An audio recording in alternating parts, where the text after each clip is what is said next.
This looks like a good spot to do some bank fishing. Folks, that was in fact not a good spot to do some bank fishing, at least on that day. I sat out there for about 4 hours and I caught nothing, just a few taps. That's it. So wrong place, wrong time. You know, I was fishing shallow water. They were probably sitting deep. And today I'm starting out deep. I'm at the front of a hole that gets down to about 40 feet. And right now I'm sitting in about 20 feet. So I've got some fresh shad cast out here. The tide's coming in and this hole starts to drop into right here where this is. This is the first spot I'm going to try. If I don't have any luck here, then I'm going to scoot up the side of the bank and see if I can see anything else. And I'm just going to stick it out today. It's pretty unfavorable conditions. It's raining. It's pretty crappy outside. It's cold, but it's not too windy yet, which is a good thing. So I'm going to tough this out. This is the kind of stuff you have to do in winter to try to catch a fish. So hopefully I catch a fish. We'll see you when I do. Oh, we got a fish on. We got a fish on finally. There we go. Feels like a, hard to tell. It's heavy in this current. There's not a lot of current. I mean, the tide's coming in. It's enough current to keep my boat straight. But we got a fish on, folks, and that's all that matters. Feels like he's trying to come up to the surface. I hate that. I hate it when that happens. Yeah, there he is.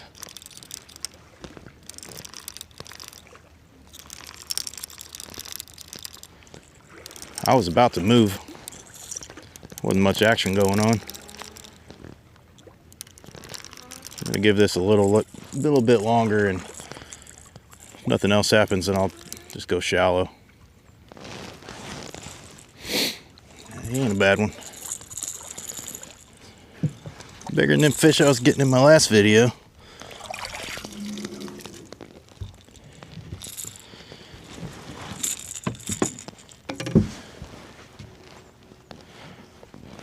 He's about probably glove worthy. Not quite net worthy, but he's glove worthy.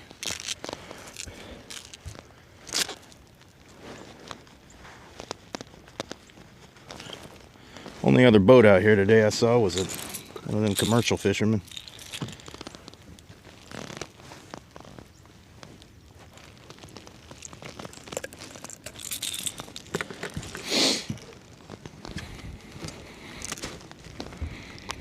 There you go, folks. First fish of the day.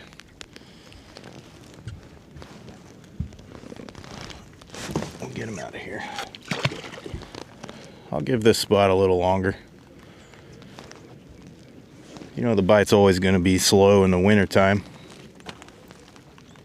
Reason for that, obviously when the water's cold, the fish's metabolism goes down. But people tend to catch more big fish in the winter than they do in the other seasons. And the reason for that is because though their metabolism, you know, goes down and they just sit on bottom a lot of the time, they still got to eat to survive. And smaller fish don't have to eat as much as bigger fish to survive. Bigger fish have more body mass they have to maintain. So typically when the fish are biting, it's the bigger fish that are biting. Now obviously that wasn't a real big fish. That was only like a 6 or 7 pounder, but that's my theory on the winter time. I'm not a marine biologist or anything, and I can't talk to the fish to ask them. But that's just what I think. I typically catch my biggest fish in the wintertime too, but you know, I go out, I'll catch maybe 1, 3, 5 fish, but typically they're big. But we're not really into winter quite yet. It is cold. It's unseasonably cold. We're in late fall. I think it's November 30th today. Speaking of that, I hope y'all had a happy Thanksgiving. I'm gonna get this back out here. I'm gonna give it a few more minutes. If nothing else happens, then I'm gonna probably try something shallow. I wouldn't expect them to be shallow right now just because the sun's not out. There's nothing to warm the shallow water, but I could find some warmer water. The water right now was 46.4 where I'm at, and it was 46 at the boat ramp. So maybe with it raining, maybe shallower water, maybe near a creek could. All right, looks like got one here. There we go. I went over to that shallow spot at a creek mouth and there was nothing going on. Water was actually colder over there. I saw some structure right here. Some kind of humps or something in about 25 feet of water. And the water temperature is just a little warmer here. Just got a fish on. Been sitting here probably 10 minutes. I don't think we have a big one on, but we're going to find out. Reel him in and see, folks. Yeah, he's just kind of thrashing around down there. That's usually a small one, but he's bending the rod. He's trying to. Yeah, there he is.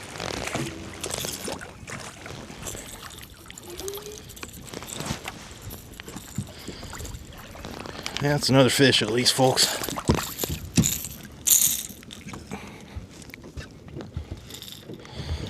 Ooh, we got mud all over him.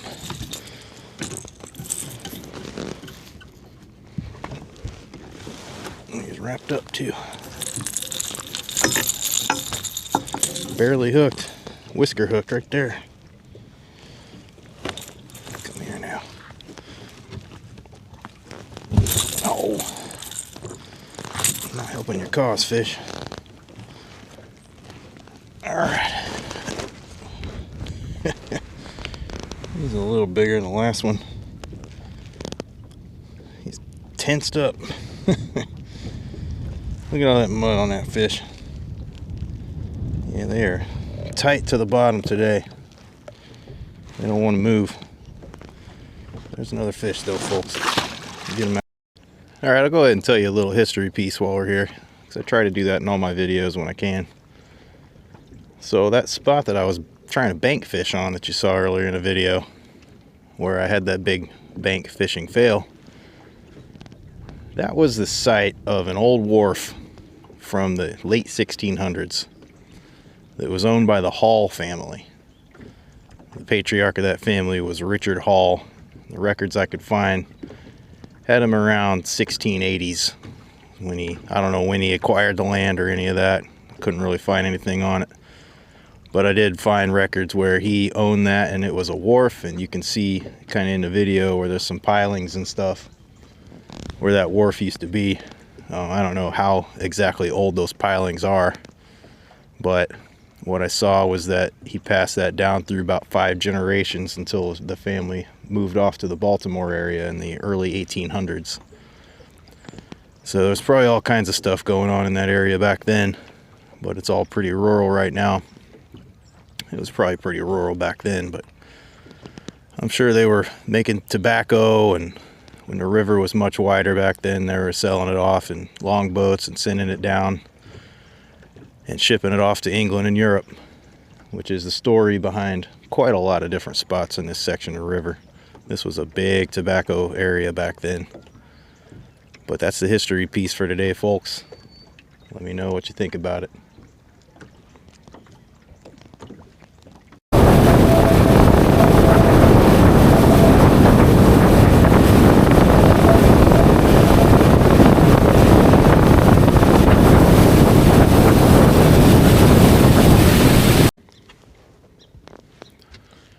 Alright, so the current has gone dead. We're on slack high tide right now. So right now I'm just kind of suspend fishing while my boat works all around. So the current figures itself out and starts going back out. I'm going to stick around here a little while longer. Try to get another fish for y'all in the video. So the reason I was bank fishing the other day is because it was Thanksgiving. And the public access to the upper Patuxent River is pretty awful. I mean, you got downriver a little ways. The first one to get into this area is Benedict. I think it's called Hallowing Point. That is in what's called the mesohaline zone. which is brackish. Usually the salt water down there is around 10 parts per thousand and up, but right now it's something around 15, maybe even more by now, because we haven't had a lot of rain lately, except for the sprinkling going on today. Sometimes there's catfish down there, sometimes there's not. Just depends on the water quality down there. And that is a pretty crappy ramp. I mean, I think the DNR maintains it. It's 24/7 public all the time, but it's got awful potholes all over. There's always sand all over the ramp, so you need a 4-wheel drive to launch there. It's super shallow, starting to silt in. And on high tide, a lot of the time the parking lot floods. So I almost never use that ramp. Plus, it's a pretty long boat ride to get up here from there. Now, the next 3 upriver that I typically use are owned by Prince George County Parks, and they are all under gate, lock and key, and they only have certain hours, and those hours are not good. They're what they call sunrise to sunset, but you just got to hope that you're lucky enough that when you get there, the person who gets paid to open it has opened it. But sometimes you'll pull up to it with the gate closed in the morning and you'll see trucks in the parking lot. I called them one day and asked them what was up with that. They said the commercial guys have 24/7 access, which, sure, that's their job. That's how they get paid. But I feel like, I pay an annual fee to use these ramps. I should be able to access them when I want to. So I called them once and asked them about it. Like, hey, what do I got to do to get a gate code, since I'm a paying member here? And they said that the people that live around don't want it 24/7 because they don't want the riffraff in the boat ramp. It's down in southern Maryland around here. A lot of folks do a lot of bad things at boat ramps. For some reason, that's the place they choose to do their nefarious acts. So, yeah, I can understand that. But, if they were to give gate access to people who pay, give us a combo to the gate, make the rules, hey, you got to shut it behind you whenever you come in and out. Cool, they make all this money by people paying annually to use these ramps and stuff. Why don't they just put a camera up at the gate? Somebody comes in, uses a key or uses a combination, gets into the gate, and they don't lock the gate behind them. You got them on camera, give them a warning, put it in writing. There's lots of ways to deal with this and make this public access a lot better. It's not like you're going to get big crowds up this part of the river because not a lot of people fish up here except for commercial guys and people like me. I mean, there's not a whole lot of catfishing going on in Maryland, with the exception of the commercial guys who run trot lines. They do it all the time, but recreational catfish guys like me are few and far between in this area, so they might as well just let us fish when we want to. But anyway, I'm off my... Both of these rods are getting hit right now. In there. Oh, okay. There's one on this one. I just threw these out. I saw a big pile of fish sitting here. I don't know if they're all biting, but at least one's biting.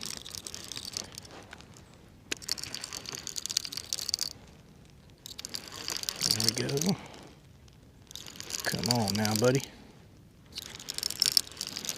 Love it when that happens.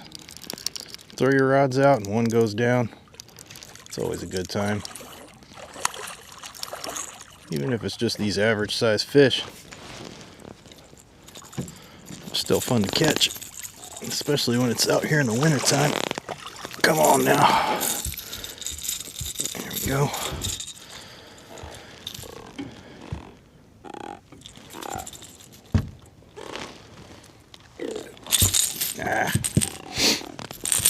Calm down.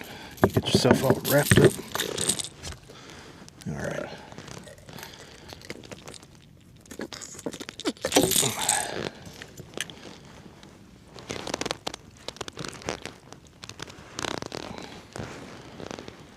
There we go. It's another fish, folks. Fish number 3.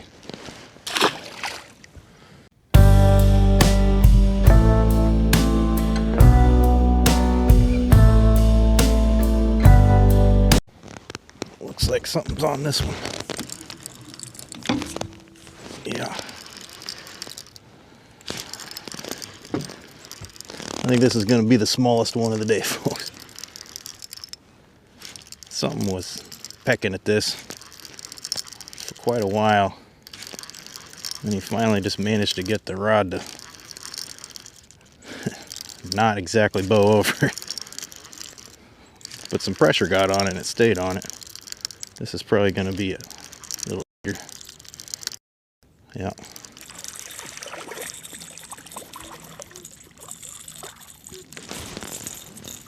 I can boat flip that one.